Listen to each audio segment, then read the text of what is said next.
Hello friends, कैसे हैं आप सब। दोस्तों, जैसा कि आप लोग को मालूम है कि ईडी आप अभी काफ़ी चर्चा में है। ठीक है, ईडी अभी काफ़ी चर्चा में है। ईडी का मतलब होता है, ठीक है, प्रवर्तन निदेशालय। ठीक है, प्रवर्तन निदेशालय काफ़ी चर्चा में है। तो ईडी क्या है, ठीक है, और अभी ये क्यों चर्चा में है, ठीक है, अभी क्यों चर्चा में है, इस पर भी हम लोग बातें करेंगे। साथ साथ इसकी स्थापना क्यों और कैसे हुआ, इसका क्या कार्य है और इसके क्या अधिकार हैं, इन सब तथ्यों पर पूरे विस्तार से चर्चा करेंगे। तो काफ़ी महत्वपूर्ण वीडियो होगा। वीडियो को अंत तक देखिए। अगर हमारे चैनल पर नए हैं तो इसे सब्सक्राइब कर ले और बेल आइकन का बटन जरूर दबाएं, ताकि आने वाले वीडियो का नोटिफिकेशन आपको सबसे पहले मिल सके। दोस्तों, ईडी क्या है?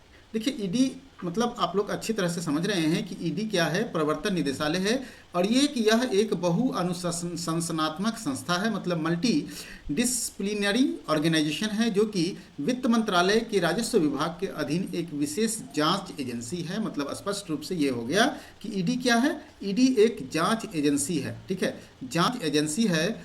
और ये जांच एजेंसी जो है वो वित्तीय, ठीक है,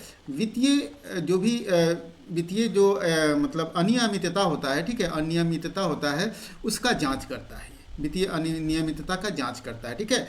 और वित्तीय अपराधों का ये जांच करने वाली एक महत्वपूर्ण एजेंसी है। जांच एजेंसी का मुख्य रूप से आर्थिक अपराधों की जांच एवं विदेशी मुद्रा कानून बनाए रखने का काम करती है। भारत की एक खुफिया एजेंसी द्वारा आय से अधिक संपत्ति, विदेशी मुद्रा, मनी लॉन्ड्रिंग जैसे मामलों पर सख्ती से ये जांच करती है, ठीक है। और याद रखिएगा, ये खुफिया एजेंसी है, जांच एजेंसी है, खुफिया जांच एजेंसी है, और ये इन सभी तथ्यों पर काफ़ी बारीकी से ये जांच करता है। इसका जो मुख्यालय है वो नई दिल्ली में है। इसके अलावा जो है, जिसका नेतृत्व प्रवर्तन निदेशक करते हैं, इनके जो डायरेक्टर होते हैं, ठीक है, डायरेक्टर के अंतर्गत ये सभी काम ये किया जाता है। इसके अलावा इसके 5 क्षेत्रीय कार्यालय भी है। चेन्नई में, मुंबई में, कोलकाता, चंडीगढ़ और दिल्ली में इसके जो क्षेत्रीय कार्यालय है, उसका आपको क्षेत्रीय कार्यालय है, जिसका नेतृत्व कौन करता है? इन क्षेत्रीय कार्यालय का नेतृत्व करता है विशेष प्रवर्तन निदेशक, ठीक है। तो यहाँ तक आपको समझ में आ गया होगा कि ईडी क्या है। अब हम लोग बात कर लेते हैं ईडी की स्थापना कब हुई है।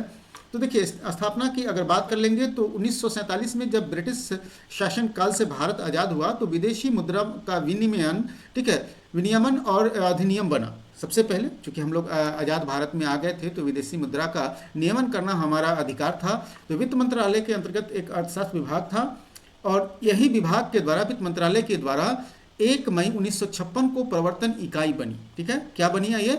इन्फोर्समेंट, ठीक है, इन्फोर्समेंट यूनिट बना, और इसी में आर्थिक विभागों का मतलब इकोनॉमिक अफेयर्स डिपार्टमेंट बना, ठीक है। ये प्रवर्तन इकाई के अंतर्गत क्या बना? इकोनॉमिक अफेयर्स डिपार्टमेंट बना, जिसके बाद अगले ही वर्ष इसका नाम बदलकर प्रवर्तन निदेशालय मतलब इन्फोर्समेंट डायरेक्टरेट रख दिया गया, ठीक है, याद रखिएगा। मतलब स्थापना 1956 में इसका हुआ, ठीक है। किसके अंतर्गत? वित्त मंत्रालय के अंतर्गत, राजस्व विभाग। इसके बाद राजस्व विभाग में शिफ्ट कर दिया गया।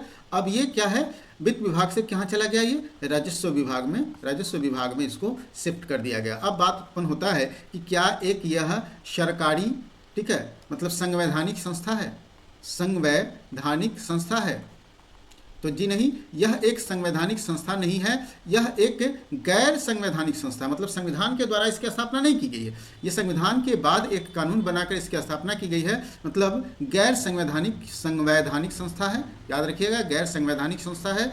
और इस संस्था को एक कानून के द्वारा स्थापित किया गया था, जरूरत के हिसाब से वित्तीय अनियमितता की जांच के लिए। मतलब स्पष्ट रूप से यहाँ तक आपको कोई दिक्कत नहीं होगा। अब देखिए, इसके अधिकार क्या है। इसके अधिकार अगर आप जानेंगे तो डेफिनेट रूप से आपको सारे तथ्य अच्छे से समझ में आ जाएंगे।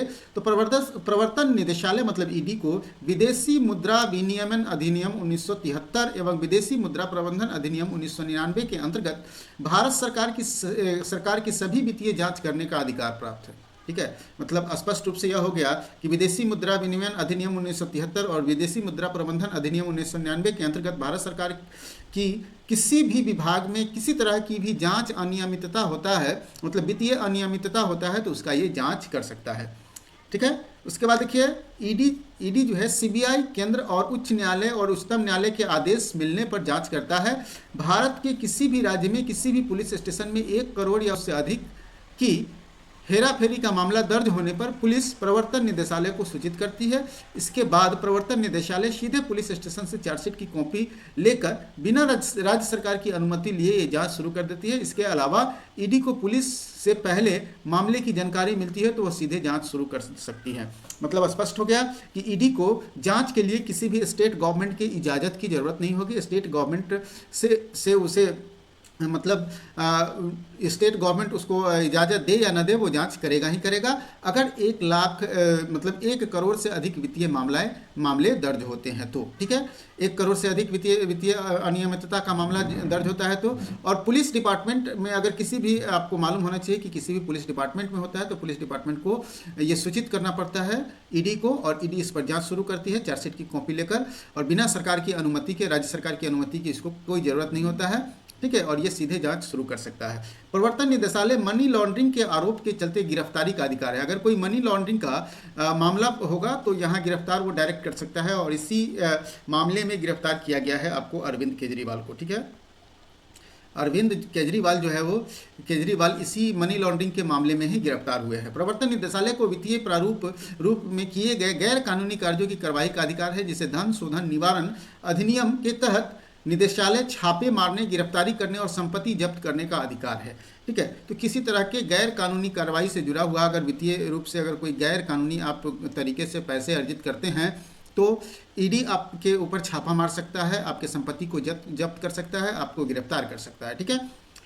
ईडी पूछताछ के बिना संपत्ति जब्त कर सकता है, बिना पूछे हुए भी आपकी संपत्ति को ईडी जब्त कर सकता है, और गिरफ्तार के समय ईडी का कारण बताकर भी गिरफ्तार कर सकता है और नहीं भी। जैसे अगर ईडी को अगर गिरफ्तार करना होगा आपको तो ईडी जो है वो आपको बताएगा कि क्यों गिरफ्तार किया जा रहा है, अदरवाइज वो आपको नहीं भी बताएगा और गिरफ्तार कर लेगा। और यही सबसे बड़ी इसका डिमेरिट्स है कि आपको बिना बताए हुए और बिना आपको जानकारी में दिए हुए भी गिरफ्तार कर लेगी, यही ईडी की सबसे बड़ी डिमेरिट्स है। प्रवर्तन निदेशालय पीएमएलए और फेमा के अंतर्गत पाए गए दोषी को 3 वर्ष तक का जमानत रोक सकती है। ईडी जो है वो जमानत रोक सकती है 3 वर्ष तक, अगर उसको पीएमएलए और फेमा के अंतर्गत किसी को गिरफ्तार करती है तो, ठीक है।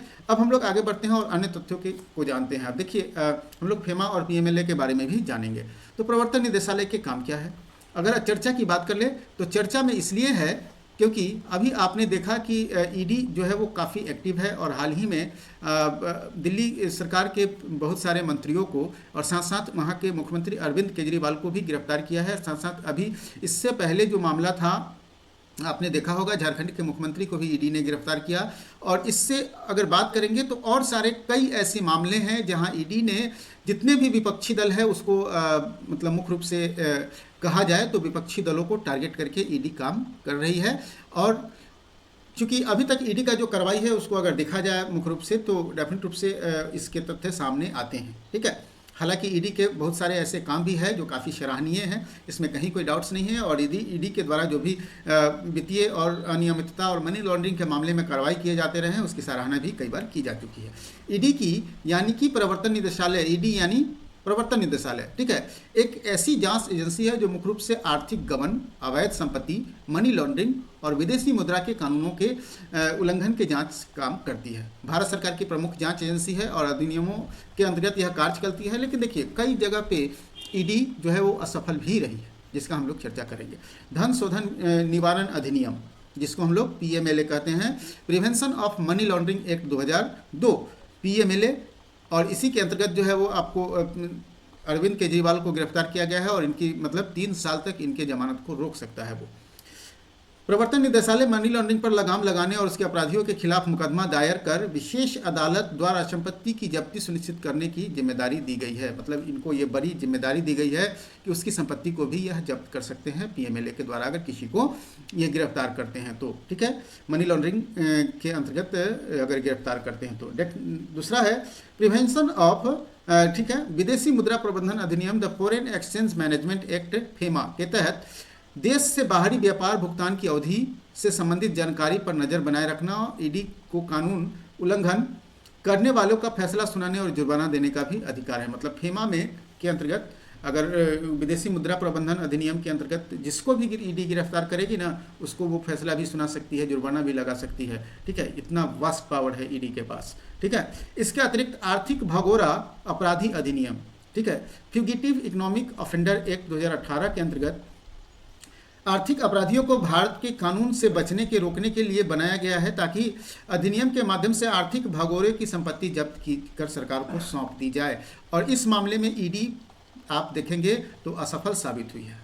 अब ये असफल क्यों साबित हुई है, क्या दबाव है या क्या है, ये मुख्य रूप से सामने आप नहीं आया है। लेकिन देखेंगे तो आर्थिक भगोड़े जो भी आप देखेंगे, नीरव मोदी हो, मेहुल चौकसी हो या फिर विजय माल्या हो, इन सभी ने भारत के खरबों रुपए लेकर भाग गए हैं, लेकिन इनको आज तक ईडी न गिरफ्तार की है, न इनकी संपत्ति को जब्त की है।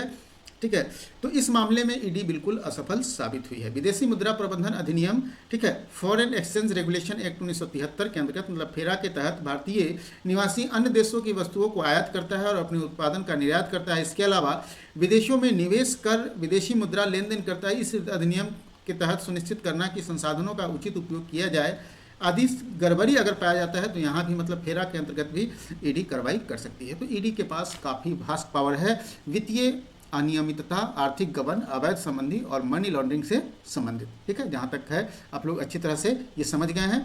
तो डेफिनेट रूप से आपको इसके सभी तथ्यों को आप अच्छे से समझ गए होंगे। फिर भी कहीं कोई डाउट है तो डेफिनेट रूप से आप हमें कमेंट कीजिएगा, मैं आपको बताने का प्रयास करूँगा। और जहाँ तक बात है ईडी का, तो ईडी और सीबीआई ये दोनों आजकल काफ़ी एक्टिव है और इस पर कई सारे आरोप भी आते हैं। ईडी के पर आरोप लगाया जा रहा है कि ये गवर्नमेंट के अंतर्गत जो है वो टारगेट करके लोगों को गिरफ्तार कर रही है।